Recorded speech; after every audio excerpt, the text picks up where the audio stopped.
but you've got multiple different items that are used traditionally for fajitas. So you've got your inside skirt, which is the main one that runs the length of the animal itself.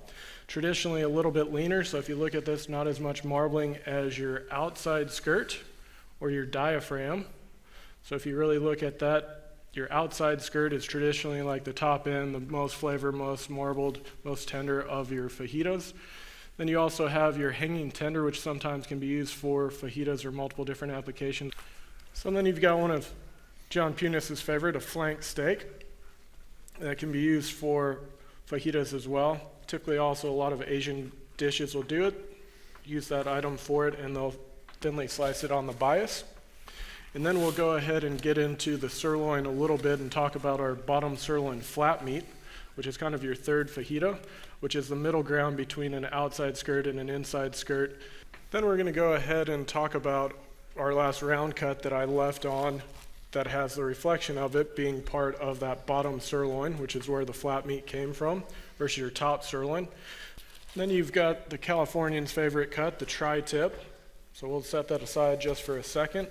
And then right below all of those items, you would have your loin tails that sits right here. And overall, that loin tail traditionally is a fajita item. Sometimes you'll see it out here, but for the most part, a lot of Texas will use that with some enhancement as far as marination and tenderization to get that to be a good cut. Then you've got your top sirloin butt, which this would be a full shell sirloin if you were to actually cut this into steaks. Back in the old days when Mario was first starting out, that's probably what they did.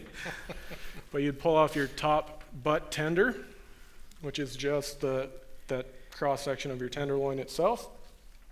Pull off our hip bone. Then you'd have your top sirloin butt.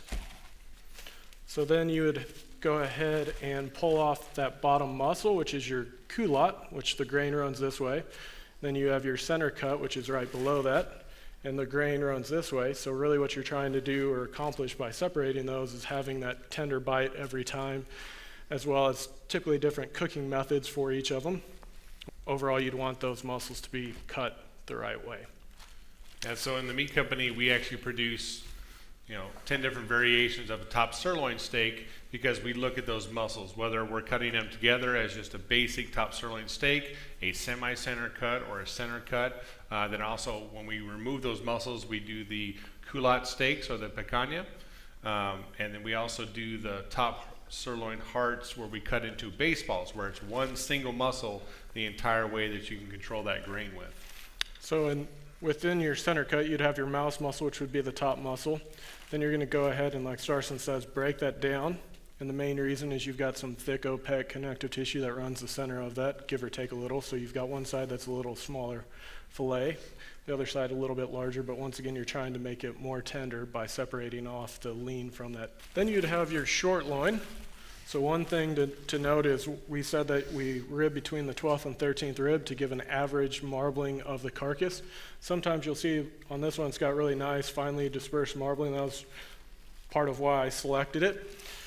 But if you were to go over to this other side, it's got some really fine marbling, but not quite as much as that one side. So that's one thing that you'll see sometimes is it's really that average of the carcass itself being upper 2/3. Sometimes you'll see a little bit leaner whenever you go further into different cuts because they marble from front to back and top to bottom.